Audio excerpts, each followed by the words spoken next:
इस वक्त पूरी दुनिया में इजराइल की बात हो रही है। इस पूरी दुनिया में फ़लस्तीन की बात हो रही है। फ़लस्तीन के मासूम लोगों की बात हो रही है। फ़लस्तीनियों के कत्लेआम की बात हो रही है। लेकिन अब पश्चिमी देशों के सबसे बड़े मिलिट्री गठबंधन नाटो की बात भी हो रही है। अब सबसे बड़े ताकतवर सैन्य गठबंधन नाटो में फूट की बात हो रही है। और इस फूट की सबसे बड़ी वजह है केवल और केवल इजराइल। इजराइल का सबसे करीबी अमेरिका है, उसके साथ ब्रिटेन भी खड़ा है, पर इन सबसे बड़ा है नाटो। अमेरिका भी नाटो के दम पर इजराइल की मदद कर रहा है। पूरा का पूरा नाटो ही अमेरिका की मन मर्जी से चलता है। लेकिन अब अमेरिका से इतर नाटो के देश इजराइल के खिलाफ बोल रहे हैं, क्योंकि इजराइल जिस तरह से हमास को मारने के नाम पर आम फलस्तीनियों को खून बहा रहा है, उससे अब पश्चिम देशों में इजराइल के खिलाफ गुस्सा और नफरत भड़कने लगी है।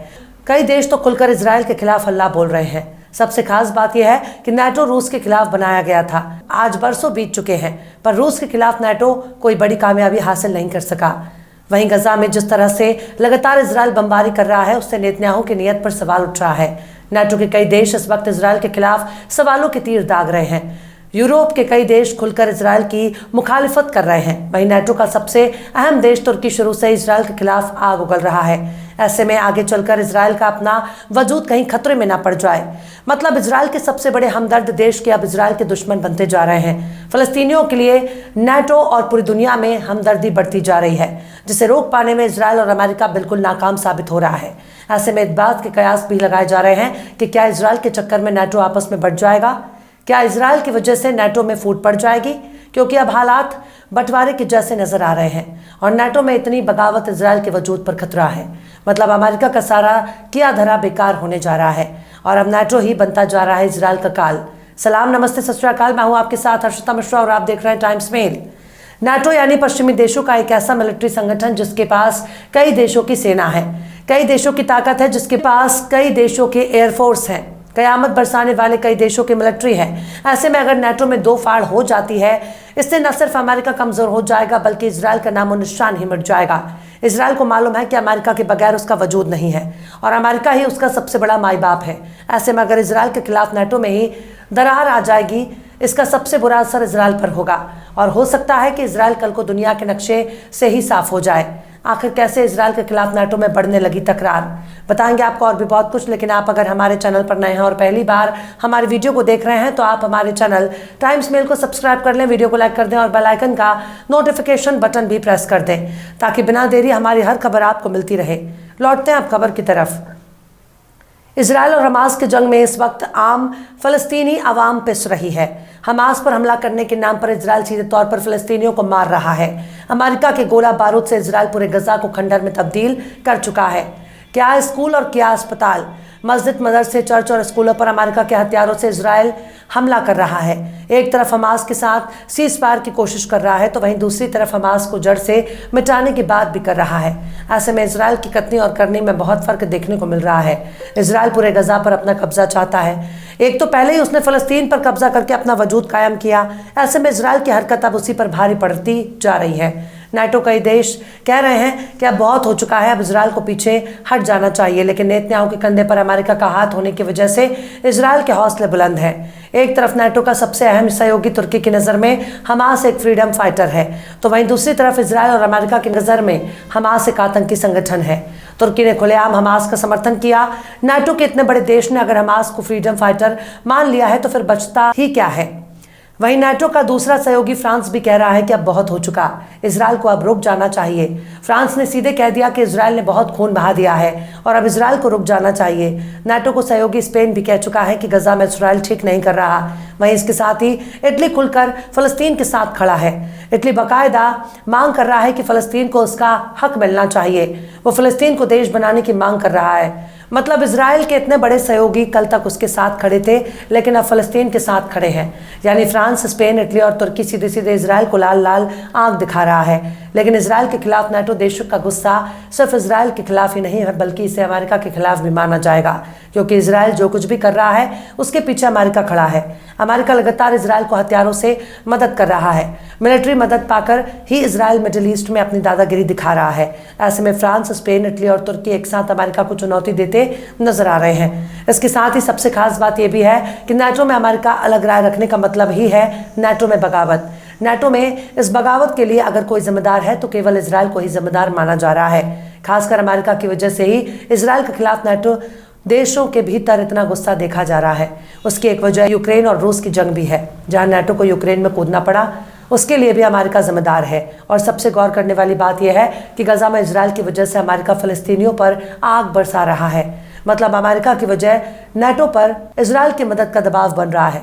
7 अक्टूबर की घटना के बाद दुनिया के हर देश ने इजराइल के साथ अपनी हमदर्दी का इजहार किया, लेकिन उस वक्त तमाम देशों की तरफ से हमले की पुरजोर मजम्मत की गई थी। हमले की मजम्मत करने वालों में मुस्लिम देश भी शामिल थे। अमेरिका और ब्रिटेन ने तुरंत इजराइल को मिलिट्री सपोर्ट भेज दिया।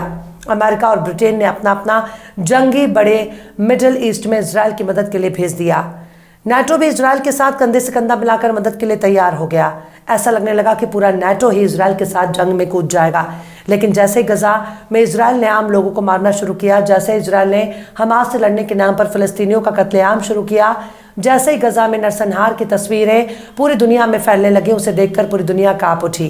पूरी दुनिया खासकर नाटो देशों के अवाम सड़क पर उतरकर इजराइल के खिलाफ आवाज बुलंद करने लगी। इन विरोधी प्रदर्शनों की वजह से भी नाटो देशों के नेताओं को इजराइल के खिलाफ अपनी जबान खोलने के लिए मजबूर होना पड़ा। हमास के हमले के बाद नाटो के बड़े बड़े देश इजराइल पहुंचकर नेतन्याहू के साथ खड़े नजर आते हैं, लेकिन अब कह रहे हैं कि इजराइल खुद की हरकतों पर लगाम लगाए। दरअसल इजराइल लगातार हमास पर हमला करने का दावा कर रहा है। हमास के कितने लड़ाके मार चुका है, इस बारे में कोई ठोस आंकड़ा भी सामने नहीं आ रहा, जबकि गजा में हजारों आम लोग मारे जा चुके हैं। स्कूल, अस्पताल, यहाँ तक कि संयुक्त राष्ट्र की टीम पर भी इजराइल हमला कर चुका है। संयुक्त राष्ट्र के रिफ्यूजी कैंप, स्कूल और मेडिकल सेंटर पर भी इजराइल हमला कर चुका है। ऐसे में इजराइल हरकतें छुपा नहीं पा रहा। इजराइल कह रहा है कि जब तक वो हमास को पूरी तरह से खत्म नहीं कर देता, तब तक वो गजा पर हमले बंद नहीं करेगा।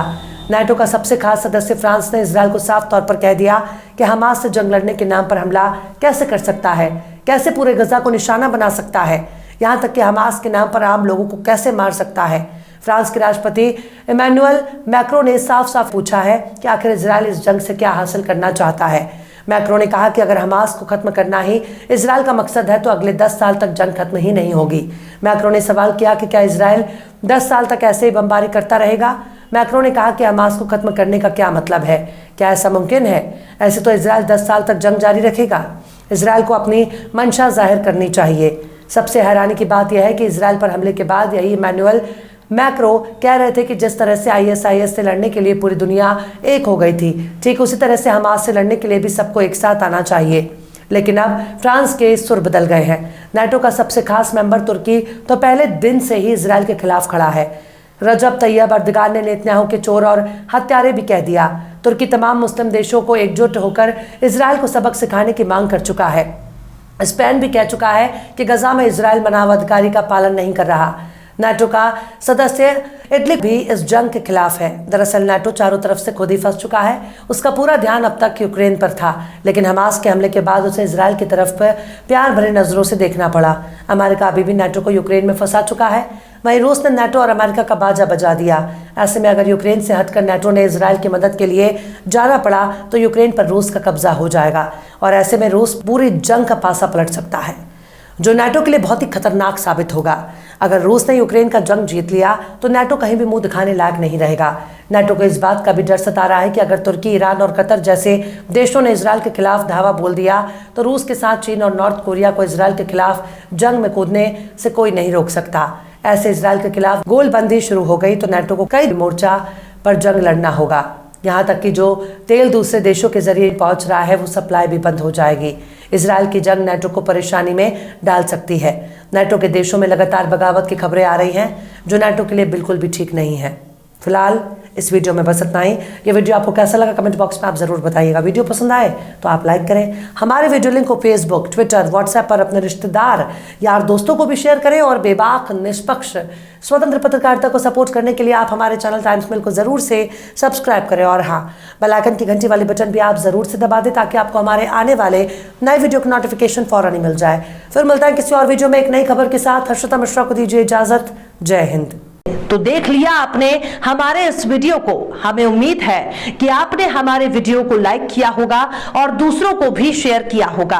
अगर अभी तक आपने हमारे चैनल टाइम्स मेल को सब्सक्राइब नहीं किया है तो जल्दी से सब्सक्राइब कर दें और बेल आइकन भी प्रेस कर दें।